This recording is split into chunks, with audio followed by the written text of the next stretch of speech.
Welcome to episode 124 of the Brainy Business, understanding the psychology of why people buy. In today's episode, I'm excited to introduce you to Tim Ash, author of Unleash Your Primal Brain. Ready? Let's get started. You are listening to the Brainy Business Podcast, where we dig into the psychology of why people buy and help you incorporate behavioral economics into your business, making it more brain-friendly. Now here's your host, Melina Palmer. Hello, everyone. My name is Melina Palmer, and I want to welcome you to the Brainy Business Podcast. Today, I'm so excited to introduce you to Tim Ash. His new book, Unleash Your Primal Brain, is currently available on pre-sale to officially launch in April 2021. But everyone listening now can order it direct from Tim using the links in the show notes, and you'll get an autographed copy, which is pretty darn cool. Early praise from the book has come from Robert Cialdini, Baer, Phil Barden, Will Leach, Roger Dooley, and Nir Eyal, among others. Forbes has named Tim a top 10 online marketing expert, and he was also named an online marketing influencer to watch by Entrepreneur magazine. He has had his own podcast in the past and has published over 100 articles and spoken at more than 200 conferences around the world.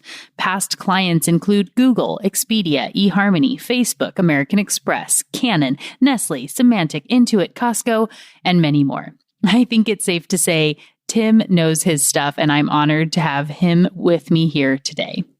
You may have noticed a few names from past guests on the Brainy Business Podcast in that list of endorsements above, and you know there are a lot of past concepts that we're going to be talking about today, including last week's very intentionally planned episode on brain chemicals, which totally ties in with understanding the primal brain. There are links to all those past episodes and relevant articles, and of course, links to connect with Tim and get your own copy of Unleash Your Primal Brain within the show notes for this episode, which can be found within the app you're listening to or at thebrainybusiness.com/124. Everyone who's already on the Brainy Business list got a direct link from me in the email you receive every Friday. And for everyone who's not yet on the list, simply sign up for any freebie at thebrainybusiness.com and you'll be automatically added. That does include the freebie for this episode, which is for the Master Your Mindset mini course. And for everyone in the States, you can sign up easily by texting the word Brainy, BRAINY, to 33777. You'll be added to the list and get access to a super secret subscribers page with more than 50 freebies, including my free ebook as a thank you. All right, let's unleash those primal brains. Tim Ash, welcome to the Brainy Business Podcast. Thanks so much, Melina. I am very excited to have you on the show today talking about primal brains and just how our brains have developed over many, many moons. So maybe tell a little bit about you, who you are, and how you got this fascination with brains, all things brainy. Well, it started early when I came out to University of California, San Diego, got a full ride, UC Regents academic scholarship there. And my undergrad majors were computer engineering and cognitive science, which was in the psychology department at the time. And then I stayed there for grad school and studied neural networks, or what would now be called machine learning or artificial intelligence. And I had the real interdisciplinary stew. So I'm interacting with neuroscientists, linguists, economists, computer people, electrical engineers. UCSD was a real kind of synthesis and breaking out of silos kind of place, and everybody played with everyone. So I've always had this fascination. And then I went and started my own marketing agency and applied these principles to clients like Google and Nestle and Facebook. And we created $1.2 billion in value, basically using neuromarketing techniques. And so now I've come around full circle, and I just want to use this for ethical reasons and not necessarily for, manipulation or discord or pulling money out of people's wallets. So I just want to level the playing field and explain to everyone, not just our clients, about how our brains really evolved and to kind of get more perspective, understand ourselves better. Yeah. And so definitely vast background. And for those who, so we don't do the video here, but I can see we've got I commented when you popped up of the wall of priming in that Tim's background is maybe 500 speaker badges in a nice collage behind him. Yeah, they wallpaper. It's cheaper than wallpaper. I always joke, but it's yeah. I've done a keynote speech or two, a couple hundred plus over 4 continents. So that's a lot of fun. Yeah. So just let's jump in on it. So how did our brains evolve? Talk to us about the brain. How do you like to talk about it? I like to think of it as my red thread through all of this is the brains didn't just pop into existence, and there's this uniquely human brain that just came about. That we're the product of evolution, and in order to understand us, you have to understand the whole evolutionary arc. There's stuff we borrowed from and share with very early forms of life that are still around, and then think of the brain as kind of a Band-Aid on top of a fix, on top of an upgrade. And, but we got here as a result of that whole arc of evolution. So it's important to understand it from that standpoint. Yeah. And so we've got all sorts of things going on with the chemicals in the brain, and you talk about emotion. I know there's stuff on herding. So you have a chapter or a little section, I guess, that's about life without brains and why we need them. Yeah, well, so let's start with at the very beginning. In a sense, life has been around on Earth for about 3.5 billion years. Sophisticated brains are at least 500 million years old, and the transition, why we need brains, came about as a needing to respond to fast changes in our environment resulting from movement. So it was only moving animals that need a brain. Plants don't need one. They have all kinds of adaptive behaviors. They open only when there's sunlight. They try to sink roots towards where there's water. So you can think of all that's kind of intelligent. They heal wounds with sap, but really those are not learned responses. They're just kind of built in, automatic.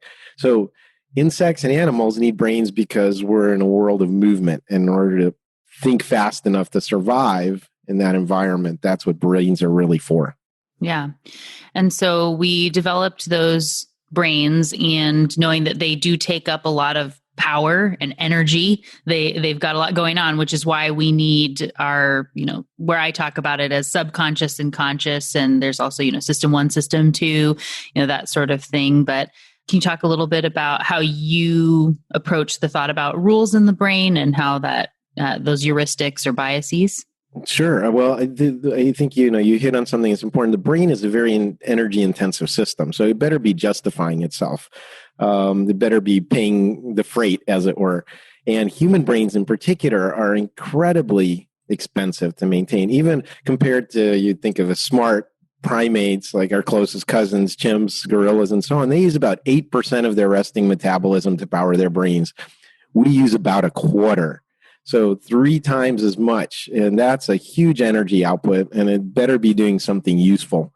So you can think of the body as balancing between digestion, voluntary movement, and just brain. And when you run out of energy, you need sleep and rest. So those are kind of that's the performance envelope in which we're experiencing life. For human beings, the brains, the reason it burns up 3 times more energy is that newer part of the brain, not the subconscious, is really there to model our complex social relationships. There's a lot of misconceptions about that our brains are really there for inventing microwave ovens and sending people to the moon, but that kind of thinking brain, 2 + 2 is 4, is not what it's for. Whenever we're not doing a computational or planning task like that, we default to modeling our environment socially. So I'll give you an example. So it's like, hey, Melinda, if I met your friend who went out with your cousin and who dated his sister and who works for your business partner, and I decide to do something rude to them, what are the consequences of that, and how will the power dynamics in the tribe shift? So to be able to model that in real time, that's really what the new part of the brain is for. It's not for logical reasoning. It's for really accurate social dynamics.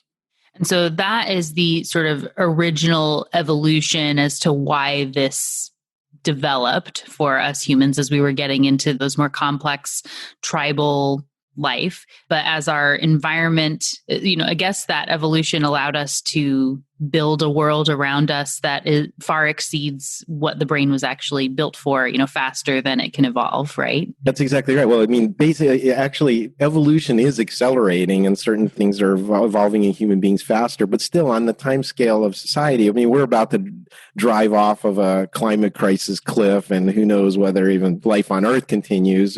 Probably the sixth large extinction event in the planet's history coming up here. But, for the time scale of decades or hundreds of years, there's no evolution. Practically speaking, we're frozen in time, and we have to make do with the brains that developed on the plains of East Africa 200,000 years ago, even in the most recent kind of adaptations. But you're right, we have to try to apply them to these super complicated multi-billion person hive societies and civilizations we've created, and they're not really designed for that. Right. Well, and so you talked about some work you had done in social media world, right? For Facebook, I think you mentioned, and some other groups, I'm sure. So how in that, like the social networking space, I guess, what insights do you have to share? I know that's been a pretty big topic these days too. Yeah, well, it's interesting. One of the things that makes us distinctly human, and one of the key insights, I think, from the book, is understanding that we made an evolutionary bet on culture spread. Other animals that range over wide ecological niches, well, squirrels, for example, they were huge size differences from 10 grams to 6 kilograms. Some have bat-like wings. Others have rotating ankles so they can run headfirst down trees. Others hibernate in the heat of the desert sun. Human beings didn't make that kind of adaptation. Pygmies in Africa are about 1.50 meters.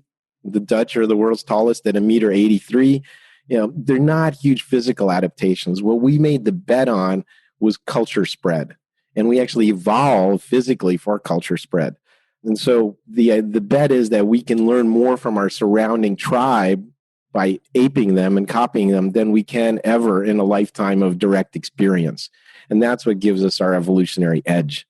So the implications of that for things like tribalism and social media are vast. Right.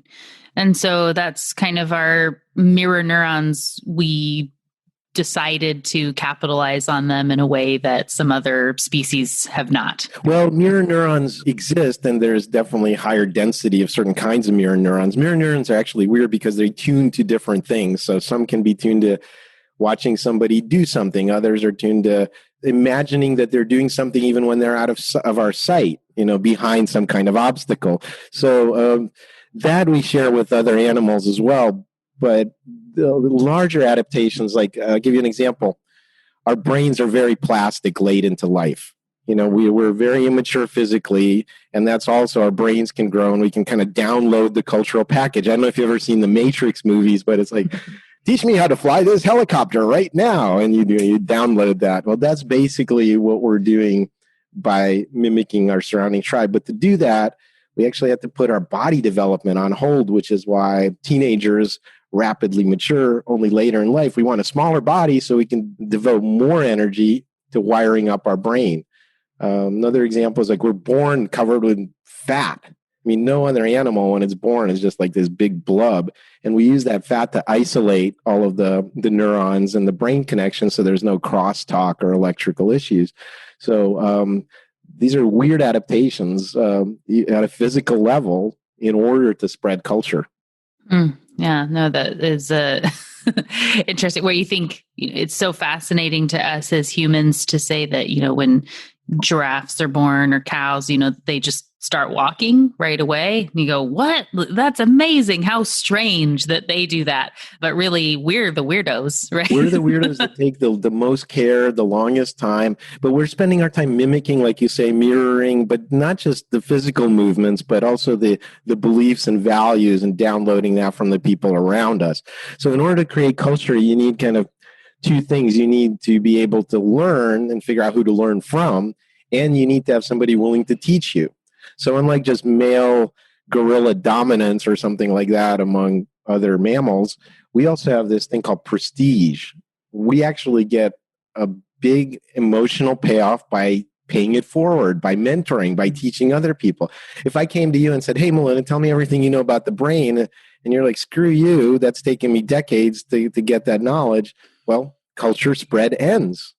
So we have to actually, again, be cooperative and evolve for helping other people learn from us. And if we're an expert in some domain, we get enjoyment by helping others and transmitting knowledge. Yeah. So that actually, when you were talking about the mirror neuron thing and kind of jumping in on that piece, it reminded me that just within this last week of us having this conversation, I know the episode will come out a little bit later, but I had a listener reach out to me on LinkedIn and ask a question where they had recently listened to my episode on mirror neurons, which will be linked in the show notes. And he was asking about the statement where mirror neurons don't fire for random gestures, right? So if I'm just waving my arms around, it doesn't necessarily, I'm not like needing to learn from that experience. But it was talking about when you're picking up a teacup and how the context matters. So when you had crumbs around, it would fire neurons differently if it looks like you're cleaning up versus if you're going to be taking a sip versus if it's just on a white background picking up the cup. And so he was asking this question of if we know why and how it sort of discerns which things have the context and how any of that works. Do you have an answer to that question? Well, like I said, apparently there's evolutionary reasons for some of this. So some of it is modeling. So things that are out of our sight that we need to be able to imagine what someone's doing. So there's kind of continuity and it's tied to theory of mind. And I want to be able to model what's inside of another person's head. Others have direct survival goals. Things like feeding. We're very keyed in on how to eat and how to interpret people's gestures. And a lot of it is actually physical skill rehearsal. Again, because we have these physically retarded bodies in terms of development, kids can't practice running and jumping. But if they see an adult doing it, they're actually simulating that and wiring up the connections for voluntary muscle control without moving their muscles. So think of it again from evolutionary standpoint. There are mirror neurons that do each of the things that I described. And it's because it helps with survival. Right. Yeah, that was the kind of explanation that I was giving and saying that I am not by any means any sort of like leading expert in mirror neurons. But the piece being to me is sort of if somebody's just randomly kind of waving their arms around as far as I'm concerned and I see them across a room, I have no need to learn from what they're doing. It just looks strange and I'm not paying attention, doesn't mean anything, so my neurons aren't firing. If someone says, oh, they're doing this new dance move, then I can go, oh, and then I want to watch and my neurons are going to fire. Well, so you bring up some kind of a related important thing. And I remember I was talking about culture spread and how we want to learn from what we want to teach others. But one of the huge puzzles that needed to be unlocked from an evolutionary standpoint is who do I learn from? What do I learn and who do I learn from? And we want to basically learn from successful examples of people. Okay. So sometimes that often it meant older people because just by being older, they've survived. Right? They're still around to teach us. So they must know something. But a lot of it has to do again with creating a sense of tribal cohesion. So across all cultures and ages, we prefer to learn from co-ethnics, people that look like us, co-gender. We don't get socialized into being, in your case, a woman because you're around women. It's you actually are wired to say, okay, this person's like me, so I'm going to learn from them. People that speak the same language or even the same dialect, even before we can understand words, we prefer the babble of people speaking our dialect, nonsense words, than the babble of people speaking another dialect. So all of that kind of reinforces tribalism and group cohesion. We're essentially going to learn from people that are most like us. Mm-hmm. So do you have any tips from your research and within the book as far as these days, now we want to overcome those biases in a lot of ways and to kind of open up those networks. And I know there's, expanding circles of empathy has been talked about a little bit when Gleb Sabursky was on the show. Do you have thoughts on that process and how we can work with and against those traits? I'm not super hopeful in a sense if you're talking about society or politics. So I'll just put that up front. I used to be an optimist, and now I feel that I'm becoming a realist, and the reality isn't looking too good. What I mean by that is, like I said, our advantage wasn't as individuals. We're not the strongest or the smartest. In fact, because of the huge energy needs of our brain, we have to have weaker bodies. So we're kind of wimpy. We walk on two legs. Our shoulder joints are weak. Our backs hurt. It's just not a good thing. And that's all to give the brain the extra power that it needs. So here we are, banding in little tribes, learning cultural stuff from the people around us. And the whole point of it is to have an advantage against other tribes. So literally from a survival standpoint, we want to cooperate inside the tribe, but much of human evolution can be described in terms of which other tribes we wiped out or dominated. And we naturally form into tribes. I mean, I remember I was in Australia once and I went to see an Aussie rules football game, and it was in Brisbane, but I wasn't rooting for the Brisbane team. I was rooting, like the person that brought me there, for the Carlton team. And I bought one of their little scarves and everything. And all of a sudden I'm a Carlton fan. In her family, that went back 3 generations, but I kind of like got on the tribal bandwagon with her. So we'll form tribes over the stupidest kinds of things. And that's also part of our nature. And then once somebody locks into that tribe, it's very, very hard to have them accept other views. The other, the enemy, and we see that with these kind of social media echo chambers, and the big task is pulling towards the center and somehow, like you say, having a larger circle of empathy. Actually, an interesting side note, I did read some sociological research that said if you think about these concentric circles of empathy, right, that progressive and conservative people, I don't mean politically, but rather conservative as in cautious, tend to have different spheres of concern. That for conservative people, it's more local. It's about me, my family, my church, my town. And for progressive people, it's more universal. It's my country, or all human beings on the planet, or all sentient beings on the planet. I mean, you don't find a lot of PETA supporters among conservative people, because caring about animals, which is even beyond caring about all people, is a wider sphere of concern. And so I just found that to be very interesting. So one of the antidotes I give at the very end of my book is try to attach the larger and larger tribes. Go meet with people that are different. Talk to them. I mean, we all have the same basic needs, and that's what the book is about. Well, all 8 billion of us on the planet share, but we definitely have different cultural downloads inside of our heads.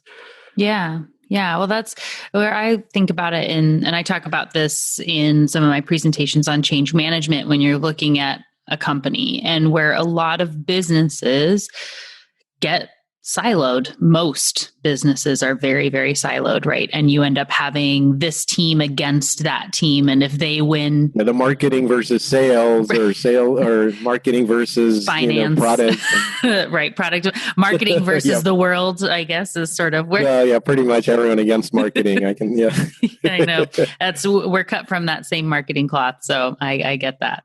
And when you embrace that and say, this is our team and we're against you, it's just so much more difficult to have a company that can be really successful. You're just making it so much harder on everybody, instead of saying we are all team company, whatever the business is. We're team Facebook, team Amazon, whatever that is. And even there, though, that's one of the things that there are antidotes to this, in the sense of, like, we know that large synchronized group activities have an effect on us.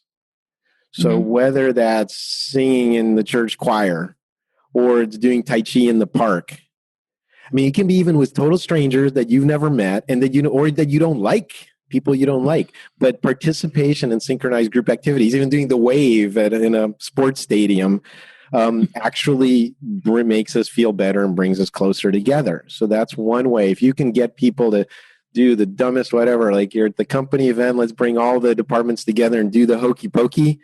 Okay, that's going to have a positive impact. That's good to know.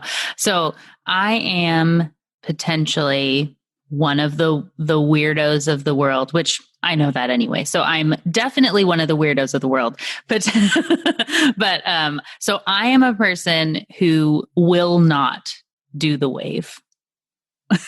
So, okay, there's weird, and there's that acronym. What is it? Western educated. There's that. We are weird because in the West we go against basic human nature. Now, culture is so strong. We think we're individuals. That's a key component. Like, I'm an individual. My particular happiness matters.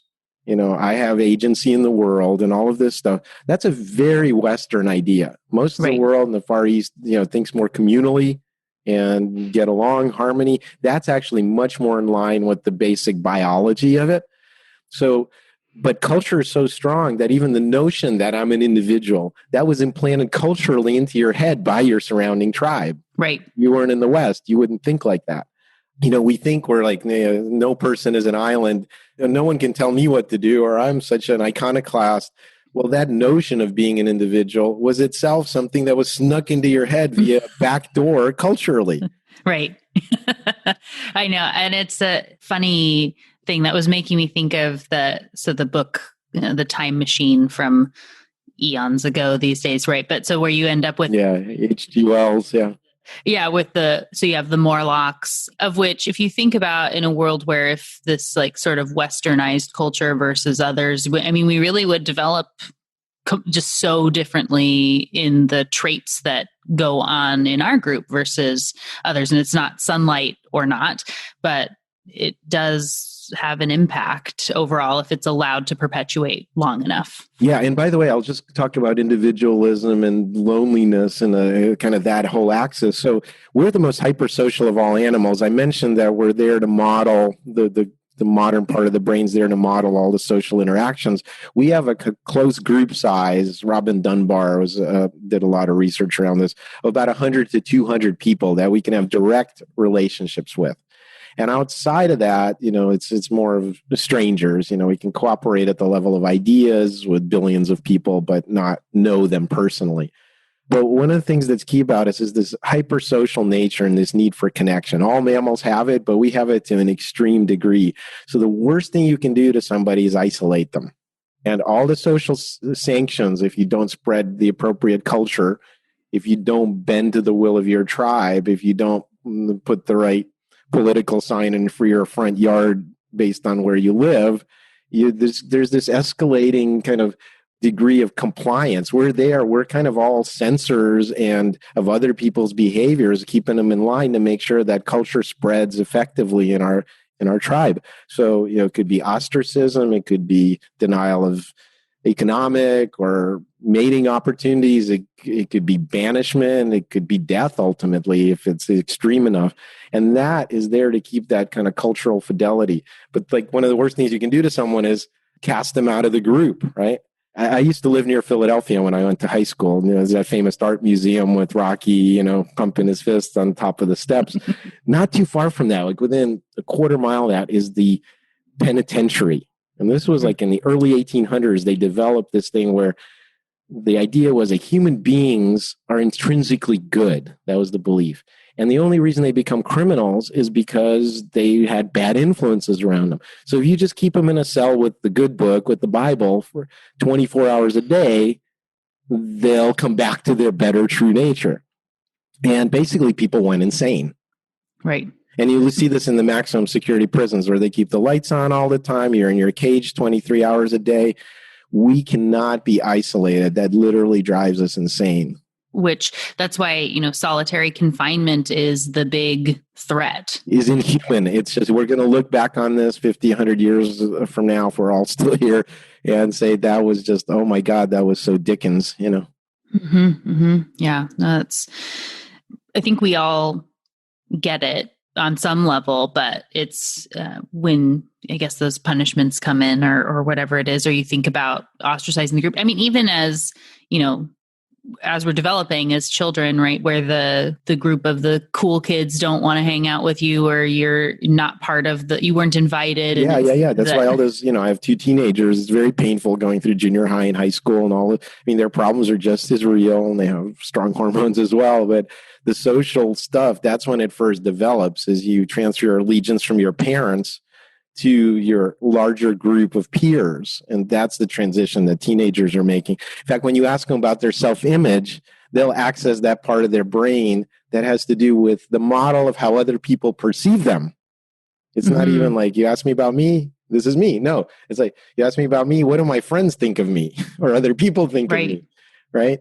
So that becomes much more important. If you once you're a parent and you get to that stage, you see that you have no influence on them. Their peers do, because they're transferring and reattaching to a different tribe from mom and dad. Yeah. That made me think of, I'm a big fan of Dove's Real Beauty campaign stuff that they've done over the years. And specifically where they had and it might have been, actually, now that I'm saying it, might have been Secret, but whoever had the Like a Girl campaign, to say, if you throw like a girl, if you run like a girl, if you do this like a girl, and there you can see the small children, young girls, where if you say run like a girl, and they just run, right, as hard as they can, because but there was the certain point where it becomes this wimpy mockery of whatever the action is. Yeah, that happens right in those teenage years. Like, if you look at girls' school performance, they're always outperforming boys, especially early on. And then when you hit puberty, boom, in a couple of years, self-esteem declines. You care about what your friends all think about you. And a lot of them, go off the rails academically because of that reason. Right. And so knowing that if there was a simple answer, this would be something that was solved already. But as many people listening have children of that age or soon to be, or just if we think about, because we keep those traits over time, especially if it's worked for us, feels like it's worked for us, maybe we keep some of those tendencies as we get into business and relationships, and might be, we still have that premise of being like a girl, and that's bad, and all these phrasings and such. Do you have any tips as it's, raising good humans and, sort of beyond that point, I guess, or the way we can change in ourselves? So what you're talking about is changing your cultural package, right? And I think that there's at the wiring level, the first 5 are critical. Knowing that you're loved, that you're physically safe, all of that. In a way, it's like our brains are so big. By the way, here's another odd evolutionary thing. We're born premature. They often talk about babies that are up to 3 months old as being in the 4th trimester because they're still developing, but they just couldn't have fit through the woman's, the birth canal and the hips if their head got any bigger, right? So we kind of do a lot of our brain development out of the womb, even though it should be prenatal. So the first 5 years is almost like at the level of whatever you experience then, that's hardwired. That becomes part of your biology. That's not even independent of culture or anything like that. So that can't be changed. And so it's really important to make the first 5 from a nutritional standpoint, sleep standpoint, social attachment. That stuff's really critical. Yeah. And you can't undo it later in life, unfortunately. That part's pretty much becomes you. In terms of social attitudes and things like that, I think that any exercises that invoke empathy are important. So you call it, my wife's a social worker. She talks a lot about cultural competency and training in it. And it's like understanding the beliefs of certain groups and how they approach things. Well, you have to, if you make people model what the behaviors or the experience of other people, that automatically kicks in empathy. And then they have a more, so direct experience with other people and forcing them to walk a mile in other people's shoes. That's your best prescription, really. Right. Well, that's that power of novelty and story, and how our brains are really wired for that experience. It gets back to the mirror neurons and all that too. So, well, okay, but I want to say something about storytelling, because storytelling's got a couple of evolutionary principles. We love language, and that's one of our advantages evolutionarily. But primarily, storytelling is there. Like one thing is to simulate experience and do things that we can't directly do. Like, I don't know if you've seen the movie Sophie's Choice with Meryl Streep. She's World War II, concentration camp. She has to decide which of her children to send to the gas chambers. I mean, nobody wants to be in that situation, right? But you can vicariously live it by watching that movie. Right. Without doing the damage to yourself. So it's a form of simulation, just like REM sleep is a form of simulation. It's like running away from the bear. We actually stop all of our voluntary muscular movements so we don't hurt ourselves, but we're simulating nightmare scenarios very often because that's training for how to do it in waking life without paying the price. Same thing for stories, right? Told stories, movies. But the other really important, underestimated reason for storytelling is to maintain cultural cohesion. And again, it's to maintain the values of our tribe, so that knowledge spreads faster and we have an evolutionary edge. The problem with that, and this is where I have a problem with just kind of the more simplistic argument about mirror neurons, is the cultural package determines how we examine and experience the same story. Let me give you a quick example that I use in the book. So if I told you a story about the matador who deftly sideswipes with his cape, and as the charging bull passes an inch from his body, plunges the sword from above into his shoulder blades and hits his heart and kills it, right? So if you're in Spain, some people would say, okay, that's about the noble matador, about being the impeccable warrior, about heroism, about standing up to giant forces of uncontrolled nature. And then if you're with PETA, you're thinking, okay, this is animal torture, and by buying tickets to this, you're sanctioning it, and this is barbaric and should be stopped immediately. Same objective story I just told you is going to be experienced very differently based on your cultural package. Right. And I've been talking a lot about context in all of the application of behavioral science, behavioral economics, and knowing that context is hugely important. And that's where you have that example there of knowing what the backstory is that someone has and who you're talking to. Let's call it values. Yeah. Right. Yeah. So, we're talking about that concentric circles of empathy. And so let's take conservative people versus progressive people. And if, again, same objective reality, which is in the US, family separation at the border of people trying to claim asylum and kids in cages and stuff like that. So for the progressive people, it's like, are you kidding me? We're all human beings. I can't believe you're doing that to children, right? And for the more conservative people, they have a more local sphere of concern. It's like, well, doesn't look like me, not in my town, didn't go to my church, right? So to them, it's outside of their sphere of concern. So they're interpreting it very differently. Yeah. Like you said, I feel like I've already asked so how do we change that? But I think that kind of shows which side of the progressive conservative where I land. Well, I'm very open about that. I'm becoming a raging communist in my old age. I was born in the Soviet Union, and I've kind of come full circle to that. No, just kidding. Oh, goodness. Well, and I think, that touches a little bit where you're talking about the way we're talking about the value, the story, the understanding the motivations, and some of that is very tied in. I want to mention Will Leach and his book, Marketing to Mind States. Yeah, we have Marketing to Mind States. Yeah. And he's been on the show twice now, since he's one of my colleagues at Texas A&M University in the new certificate program where we're teaching. And so I believe that might be sort of how we got connected as well. Yeah, well, he's read my book and was kind enough to provide a blurb for it. Yeah. Yeah, he is a super awesome guy. I'm a big fan. And I think it ties in a lot in some of understanding that brain space and how that applies into marketing messaging, as well as interpersonal relationships and all of this. It's all tied in together. And, Nir Eyal, who I believe also had a blurb for your book, and he's been on the show. Yes, he did. Yeah.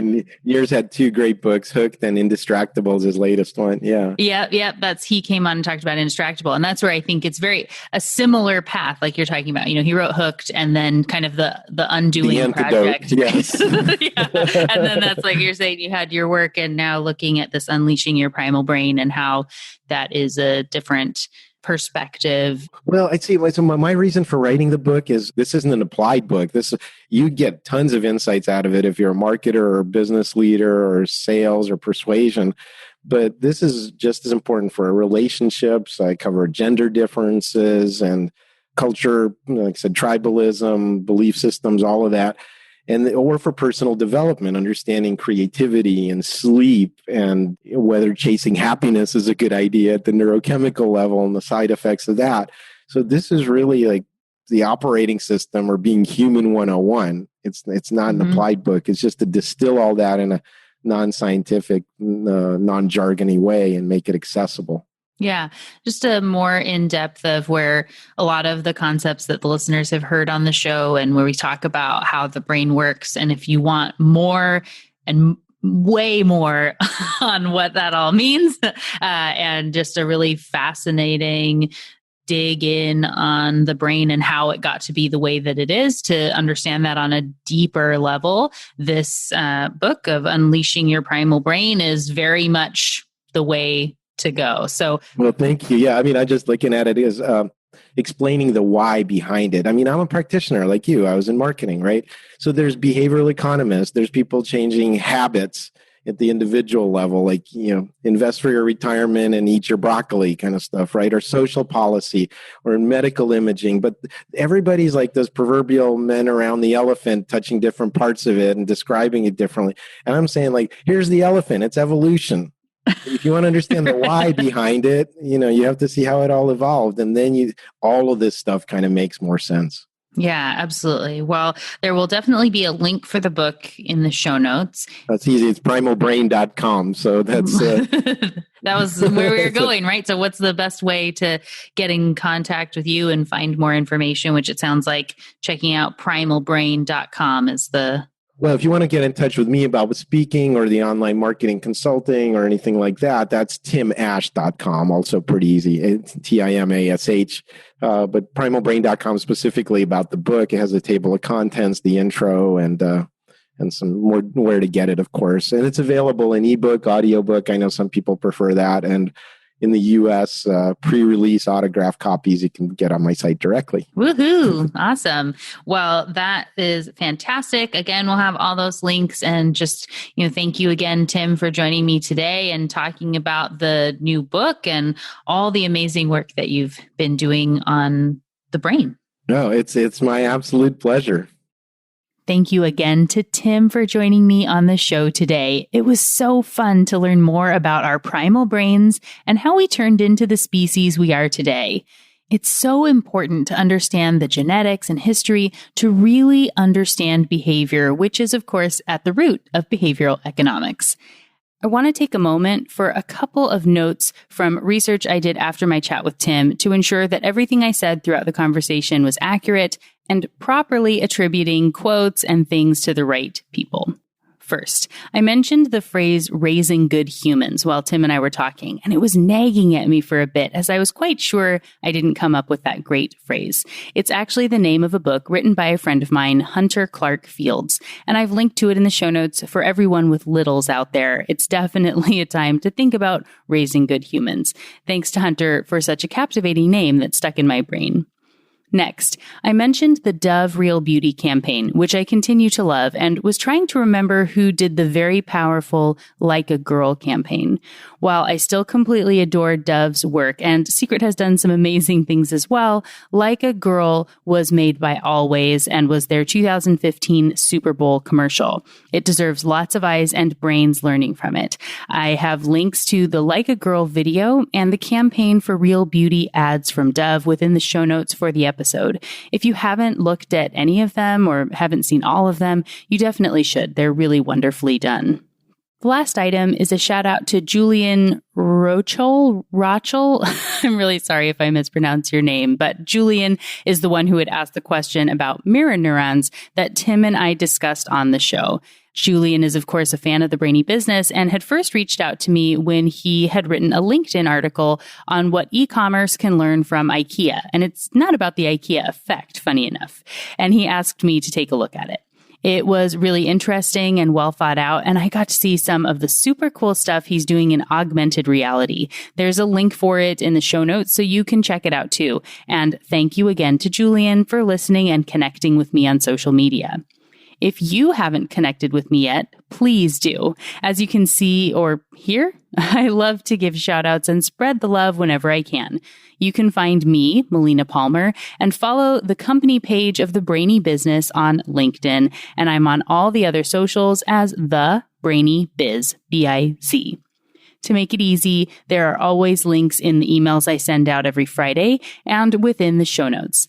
Along with those links for the week, you'll also find links to connect with Tim and to a bunch of past episodes, including the interviews with Will Leach, Nir Eyal, Gleb Sapersky, and Roger Dooley on herding, mirror neurons, biases, loss aversion brain chemicals, and more. You can easily find it all in the show notes, which are waiting for you at brainybusiness.com/124. And when you visit there, don't forget to check out the year-end sale going on now. There's a stellar deal and an awesome gift for everyone who books a strategy session or deep dive by the end of the year. You definitely don't want to miss out. There is a link for that in the show notes as well. Thank you again to Tim Ash, author of Unleash Your Primal Brain, for joining me on the show today. It was so awesome to chat and learn from you. Next week, on episode 125, Michael Halsworth, Managing Director of Behavioral Insights Team North America, will be joining me to talk about what they're up to, as well as his new book, Behavioral Insights. It's going to be a lot of fun. You won't want to miss it. Until then, thanks again for listening and learning with me. And remember to be thoughtful. Thank you for listening to the Brainy Business Podcast. Melina offers virtual strategy sessions, workshops, and other services to help businesses be more brain-friendly. For more free resources, visit thebrainybusiness.com.